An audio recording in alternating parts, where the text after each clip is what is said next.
Hey guys, it's Duke, and today we'll be looking at my two battles actually, because I managed to free mark the 430U, and it was quite a satisfaction, not gonna lie. It's my first tier 10 medium tank, and at least on this account, and I had a large number of battles before I managed to free mark it. So anyways, I'm going to show you one battle which is, in my opinion, absolutely reckless and aggressive to a point where you see why the 430U is such a good brawling vehicle. And keep in mind, this is post nerf, so the tank has already been nerfed with its armor and everything. So it doesn't have the same OP stats, let's say, as it had in the past. So anyway, I'm playing with my good buddy Mikhail, and we're gonna see and try to push the city, of course, on highway. And we notice there's 360 TPs, meaning that there's a lot of HP, which is good and bad because I mean we know that that's a lot of HP, but they also probably shoot HE, which will be like a total pain in the ass when I try to side scrape. So anyways, the first battle is one where I do a lot of damage and play it reckless, and you see how micro plays make the difference, as well as a bit of luck, not gonna lie. And the second one is my free mark battle, which has less damage, but it has some positions on a certain map, which I won't spoil it for you, but I'll show you a few ways you can play the other map. So anyways, I'm looking here for an immediate shot, but the WZ obviously gets in the way. I'm gonna try and hit the WZ, which I don't manage, and the WZ actually hits me. And this is a misplay, obviously, because I didn't want to side scrape because I have vehicles around me, but I shouldn't have tried to trade it with a WZ when he was all down on the 60 feet. So right off the bat, terrible trade, not like a mistake which rookie does, you know. So that's a -1 on this replay. So I'm going reckless again. I'm getting shot at, which is great. I'm already at half HP. I managed to pull away from a 60p. That was also kind of lucky, not gonna lie. I mean, I'm playing at 140 ping, so everything is a bit delayed, you know, but that's still no excuse. Anyways, we know that the 60p has a long reload, so we managed to hit him twice before he manages to have a shot reloaded. So anyways, I'm side scraping.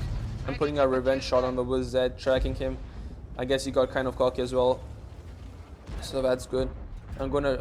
You're gonna see a weak spot where I'm gonna shoot a 60p. That's an extremely easy weak spot to pen, even without gold if you have a high caliber gun. In this case, I'm shooting all gold because, of course, I'm at like 93, 94% here free mo, so I want to maximize my results, you know, minimize the chances of bounce. And plus, honestly, I think I'm gonna get killed here, so I want to put as much damage as I can before they try and YOLO me, you know. So anyways, I noticed that both the tanks shot. That is one of the worst shots I've made in a long time, not gonna lie. That was just atrocious. But anyways, it's important in these kind of engagements, high pressure situations, to keep into account their reloads, when they shoot and so forth, so when you can have a free shot, you know. So thankfully I'm shooting a weak spot of a 60p. The R team managed to take a WZ, which is amazing. I'm gonna try to put my face inside of the 60p to bounce the shot, but he shoots gold and actually manages to how's it called, penetrate me, which is unfortunate. He blocks my turret, which denies me the easy opportunity to kill him off. And as you can see, I don't know if you noticed, but I shot a shot that tracked him without the turret. So if I had it done, that would have been pretty cool, not gonna lie. But that doesn't work out. But thankfully, we have enough rate of fire to take him out before he has another shot loaded. So anyways, now that the right side is safe, you know, no one can hurt me, I'm trying to side scrape off this left side to try to kill these guys off and help my 705 and WZ. So anyways, it's 45. I mean, it was kind of a reckless play, not gonna lie, but it's turning out pretty good since even though I'm at less than 400 HP, I have 4k damage already. I'm gonna try and shoot a 60 TP. That doesn't work out, unfortunately. And I mean, you can see, even though with the nerfs and all, the 440U is still a really powerful tank. I mean, not many tanks can do what I did and come out of it on top, you know. I mean, sure, there was a bit of, like, there was a certain amount of luck involved and skill, but, like, you get my point. This tank was pretty, the way I played it was extremely aggressive slash reckless, but I won't complain about that. I mean, one could argue that, like, I got a really good position and I used it to my advantage, but you have to also take into account I had loads of friendlies to cover me. And I wouldn't have taken such an aggressive position if I didn't know I had at least 4 or 5 guys who were covering my back if these guys tried to indeed YOLO me. Because if there's not enough players in the back to defend you, those guys will push you and they will kill you off. And that's never gonna work out. So you always have to take into account the situation. I saw that I had a platoon mate who was covering me. I saw like 3 or 4 tanks who were also ready to give me support if they tried to push me. So that allowed me to control the engagement. It's all about controlling the engagement with the opponent. So I'm gonna try here pixel shot my Yak Panzer because I want to maximize my output. I'm getting kind of nervous here because I know I'm really close to a free mark. And spoiler alert, after this battle, guess how much, like, you will never know, but like my free mark will be, well, I'll be 0.08% from a free mark, exactly 94.92. So like I'm getting here nervous. I'm trying to, like really high risk shots, but I want to maximize the output before, like, you know, the team kills them off. I missed that shot, which was unlucky, not gonna lie. That was pretty good aimed, and I'm just pushing him while I'm at 15 HP because I want to spot the gorilla, you know, and to get extra assist damage. Obviously, I'm not gonna hit him because I'm RT stunned, because that is a great feature in the game. And yeah, 13-8 on highway.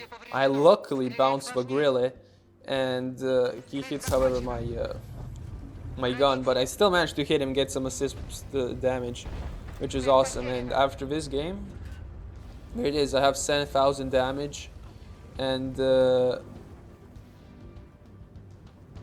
2k assist, which is great. Actually, I think I have much more assist line damage. I mean, it said it had 8.2k combined, but I think we topped it up to 9.2k, which was amazing.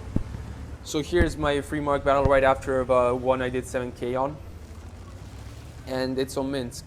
And this is a fantastic MM for us because we have only one RT, 2 TDs, and I'm top tier.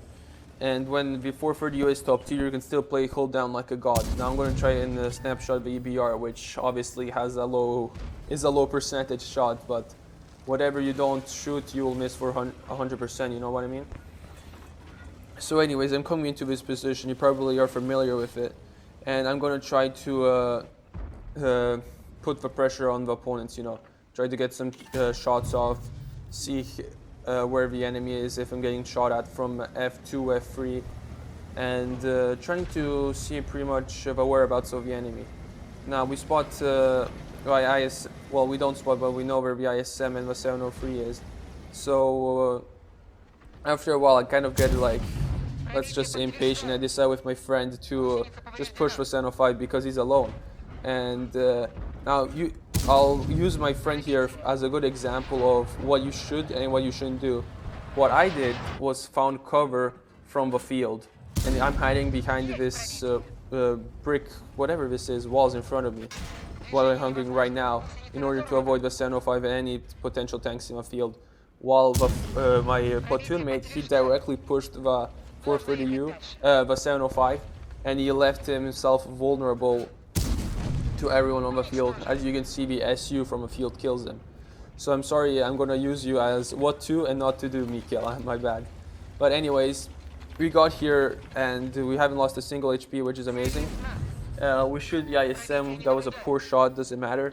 But we're gonna start engaging like them like however we want, you know. It's tier 8s against the tier 10 master side scraper. Guess how that's gonna work out. So I really don't care here if I'm shooting gold or anything, I'm spamming. I'm gonna do whatever I have to maximize my result, and this is gonna just be a farm fiesta of these 2 tier raids, which is awesome. Uh, so what have we learned so far while we're farming these guys? If you hold down and there's no RT, you can come to the initial position and play hold down and control and put pressure on the opponent. You have to keep in mind that you have to be aware if your tanks at G3 they can shoot you, so you have to always have your turret ready to rotate in order for you to bounce them. In addition, if you manage to push into G8, G9, there's a pile of rubber you can hide where I did, so you won't be shot from the field. So anyways, 4k damage, and I only lost, how much is that? Approximately 400 AP, which is a great result for us. Now, keep in mind that most players here would either return to base to defend, or they would play passive where the 60, not the 60 PV, or they will just stay where I am right now. Well, that is not really in anyone's interest, because I want to push the tempo, I want to spot the vehicles, I'm going to try to snapshot the SU, it doesn't work out. And this is another fantastic position, which I just figured out in this battle. Now look at this, you can proxy spot the SU from this position, which is amazing, but you can also hide your lower plate using this mini stairwell wall, you know what I mean? And no one can hit you, which is amazing. I've unluckily bounced the standard B. I hit him the only place where I could bounce him, which is unfortunate. And in this scenario, nobody is shooting me back, right? But if someone is, such as the 430, but he's from a side, which is, I guess, an exception. But if someone is shooting from where the standard B is, right, that was a terrible shot, you can hide the lower plate while spotting the SU, and then until he dies, you can basically just stay there and enjoy your life. Now you have to be aware, though, that would work only if there is no RT. If there is RT and he's hiding at K8, he'll probably be an annoying guy because he would, hit you for 100, 200, but he would always keep you stunned and decrease your view range, which would limit your chances of spotting the enemy vehicles and thus the speed of them getting killed. So you always have to take into account the possible outcomes of a certain play. And obviously, most of these plays, they come instinctively to me automatically, since these plays, I have thousands of battles on my back, so I know, it comes to me naturally. So anyways, it's 9-5, and I decide to push recklessly into the standard B. Not what I would recommend to any, same player. So anyways, you see myself wiggling the tank, which denies the standard B and the object for 30U the chance of them penning me. But with no luck, I kill the standard B, and I'm going to try to kill off the object for 30U. Well, I miss, which is kind of unfortunate, I'm not gonna lie. That was an unlucky shot. And now I'm trying to hit the 430U, but he's gonna hide out, so I just decided to push, whatever, who cares. And it's 13-6, and this was my free mark game. So anyways, you saw reckless gameplay on the highway, and you saw 2 extremely aggressive plays, which even though the 430U got nerfed, it can still do, So, I mean, you learned a few positions here, and you, explained why it took some certain positions, and I would like if you try them out, but you have to always be aware of where your team is if they can support you, I couldn't have pushed the 705 alone. I had my good buddy Mikhail to help me out. So you always have to take account risks. I mean, if I pushed the 705 alone, I probably would have lost a lot of HP. A lot of HP to make it out, and I would have played much more passive throughout the entire game. So anyways, guys, I hope you enjoyed this one, and I'll keep updating videos. Take care.